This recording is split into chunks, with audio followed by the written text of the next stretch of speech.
And now we can focus on the interior. This is the bunk area at the front. It's comprised of 2 bunks, curbside and street side. These are also couches. The bottom platform slides back underneath the backrest to create more of a sofa. Again, they're in bunk position right now. And behind the backrest, you have on either side 2 identical storage spaces for reading material, laptop, maybe a pillow, whatever fits in there.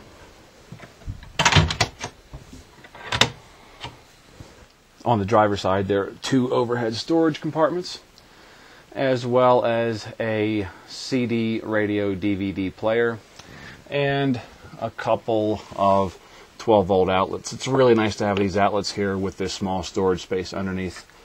Storage space is handy for keeping your remote controls, and also for charging your cell phone or camera batteries. You can just plug them in right there and sit them down in here, and you know they're not going to fall out while you're driving down the road. On the curbside are 3 more overhead storage compartments, and of course a 22-inch LCD television. All through the camper you'll find redundant lighting, both in LED and in halogen. The halogens are a little bit brighter, but they use 10 times the electricity that the LEDs use. You can light the entire camper up with these fixtures for less than 1 amp. There's also a rolling shutter in here to close the cab off from the camper for privacy or security.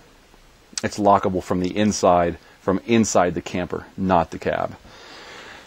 And while we're looking again into the cab itself, I have a platform that's set up here for our dog. We travel with our dog, and this is something that I put together for him.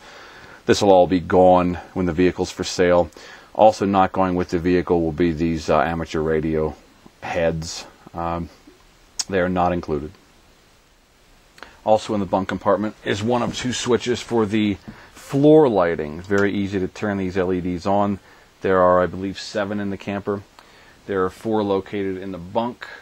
You can see 1 in the back there.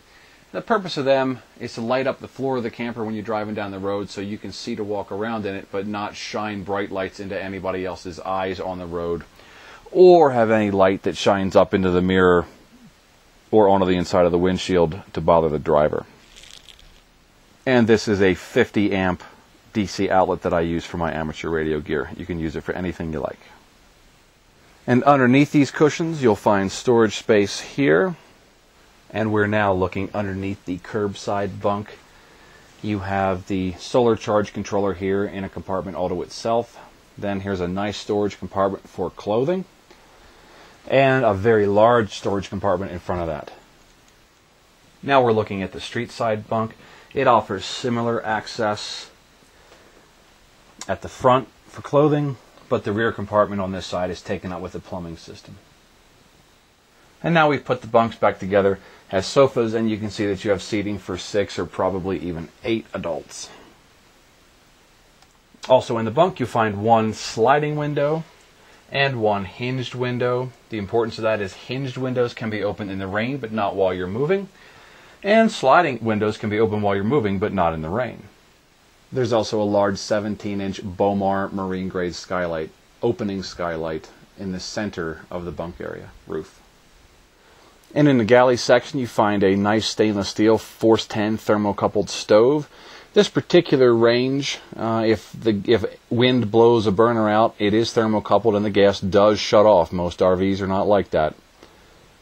It's just an added measure of safety. There's a nice stainless double sink. All the drawers are latched and locked with knobs. And there's even a small pantry here. There's good overhead storage throughout the galley, including a rechargeable LED firefighter approved flashlight. Opposite the range and sink you'll find a microwave and a high efficiency NovaCool refrigerator on top, refreezer on bottom. Here's the fridge.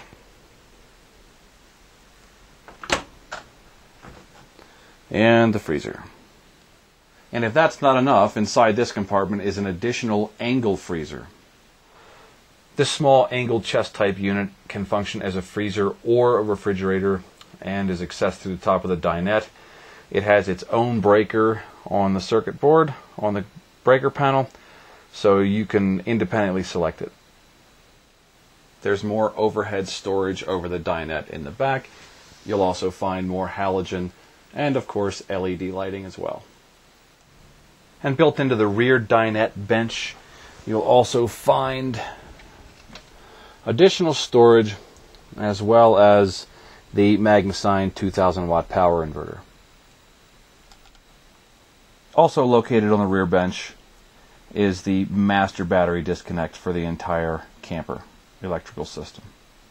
And to finish off the inside storage, there's a small vertical cabinet here in front of the front dinette seat, and also a hanging locker for coats, raincoats, winter coats, whatever you need to put up here. The bathroom consists of the regular Thetford cassette toilet. We have a roof vent for natural light, LED lighting for the nighttime, and of course the whole thing is a shower stall, shower head behind here. I take great pride in my electrical systems. This is the main breaker panel. Virtually every DC circuit has its own breaker.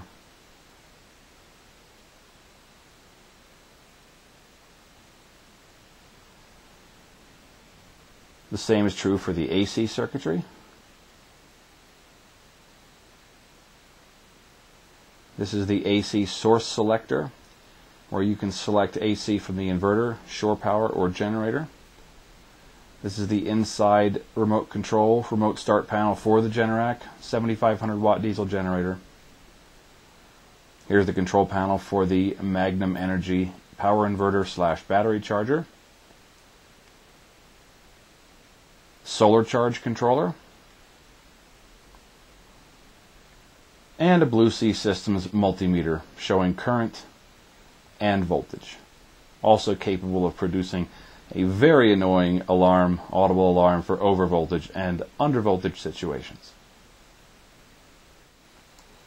So that pretty much covers the inside of the AATREC FM204 extended galley camper. We're sitting on the back dinette now, looking forward.